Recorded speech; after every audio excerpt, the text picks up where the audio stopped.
446 میں آ کر شیعوں کی حکومت کو ختم کیا تغرل بیگ سلجوکی نے۔ سلجوک مسلمان ہوئے تھے محمود غزنوی کے دور میں، سلجوک ان کے بڑے کا نام تھا۔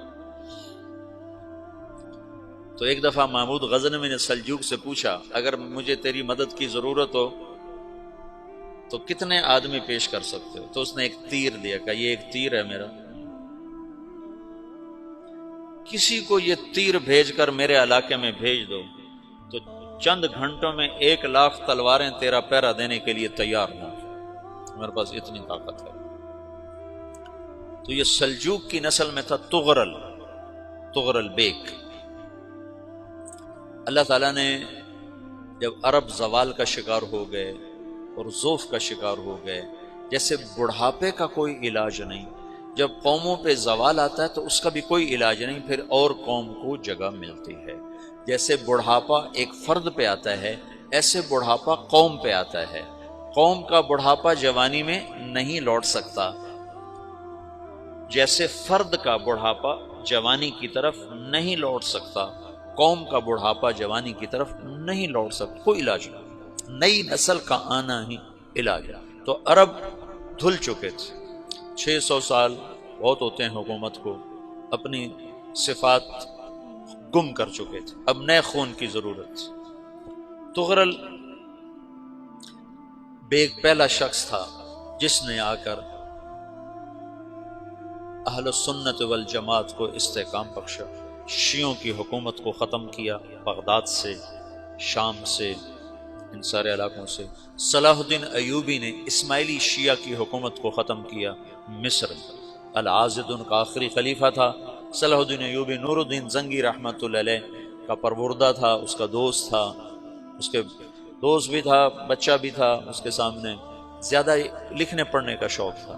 پھر اللہ تعالیٰ نے اس سے کام لیا اور اس کو مصر کا گورنر بنا کے بھیجا، مصر کی مدد کے لیے بھیجا۔ تو وہاں اس نے صلاح الدین ایوبی نے وہاں ختم کیا، تغرل بیگ نے یہاں ختم کیا۔ تو پھر سلجوک جو تھے نا یہ اقتدار میں آئے، ادھر ختم ہو گئی سلطنت بنو عباس کی، مصر ایک چھوٹی سی ترکوں کی سلطنت۔ تو اللہ تعالیٰ پھر مرکزیت کے لیے ایک نظام چلایا، دو لشکر آپس میں لڑ رہے ہیں ایک میدان میں، ایک جنگلی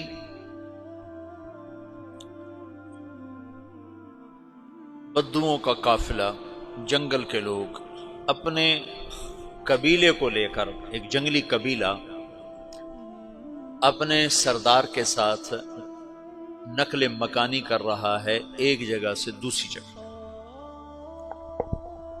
اللہ کا نظام کہ یہ لوگ چلتے چلتے چلتے اس وادی میں پہنچ گئے جہاں جنگ ہو رہی ہے، دو لشکر آپس میں لڑ رہے ہیں۔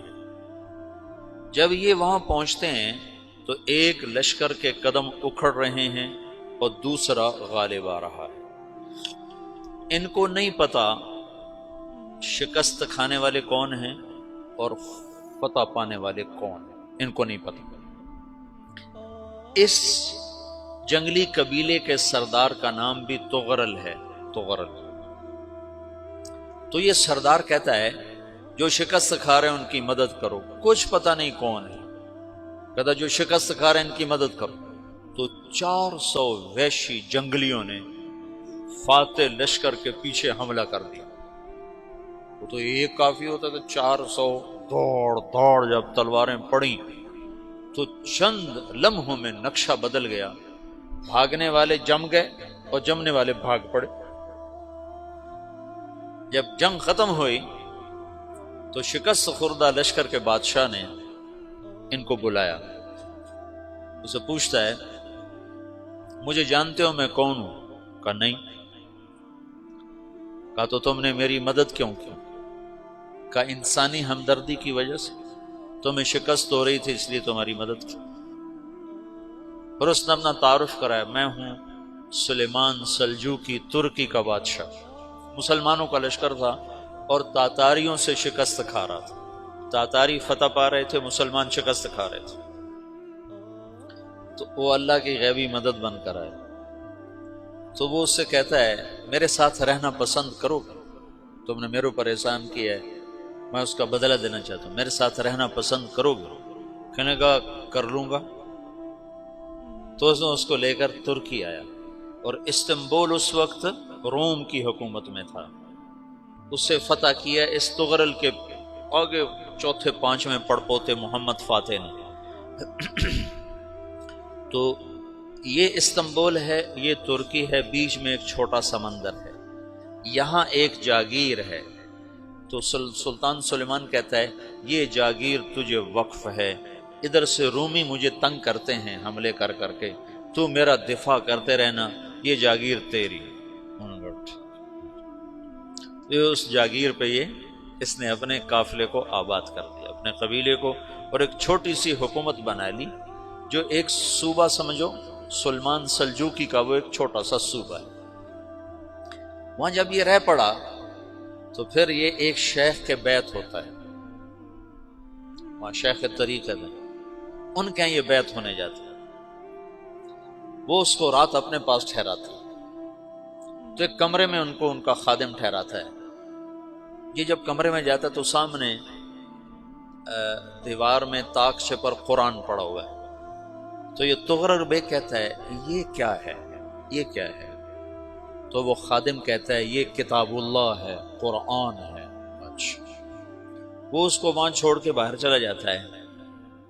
وہ دیہاتی آدمی، جنگل کا رہنے والا، پہلی دفعہ زندگی میں قرآن دیکھا، وہ کہتا ہے یہ قرآن ہے، اللہ کی کتاب ہے، میں اللہ کی کتاب کے سامنے سو جاؤں، کتنی بے ادبی ہے۔ تو اس نے ایسے قرآن اٹھایا اور سر پہ رکھ لیا اور کھڑا ہو گیا، ساری رات قرآن سر پہ رکھ کے کھڑا رہا۔ رات کے پچھلے پہر اس کو خواب آیا،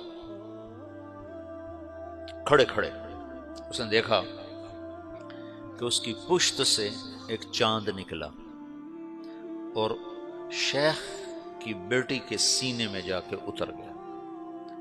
پھر اس لڑکی کے سینے سے ایک درخت نکلا جو پھیلتے پھیلتے پھیلتے 3 بر اعظم پہ چھا گیا، افریقہ پر، یورپ پر، ایشیا پر۔ پھر اس کی آنکھ کھل گئی، وہ کھڑا ہوا ہے، تو اس نے صبح یہ خواب اپنے شیخ کو سنایا، تو انہوں نے اپنی بیٹی اس کے نکاح میں دے دی۔ اس بیٹی سے ایک بچہ پیدا ہوا، تغرل بیگ نے اس کا نام رکھا عثمان، عثمانی ترک نام سنا ہوا، جو میں نے کل بتایا تھا کہ 1924 میں وہ خلافت ختم ہوئی۔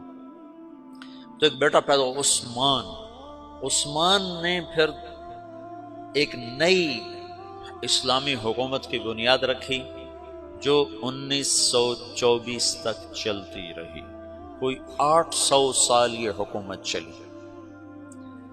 تو حکومت کا شیرازہ بکھرا، لیکن پھر جڑ جاتا تھا، اور وہ قرن اول والا جوڑ کبھی نہ پیدا ہوا، ٹکڑے بن گئے۔ ان ٹکڑوں میں اللہ لوگ پیدا کرتا رہا جو دعوت دیتے رہے، دعوت زندہ رہی۔ جو تربیت کا نظام تصوف کے ساتھ تھا، اب وہ تبلیغ کے ساتھ۔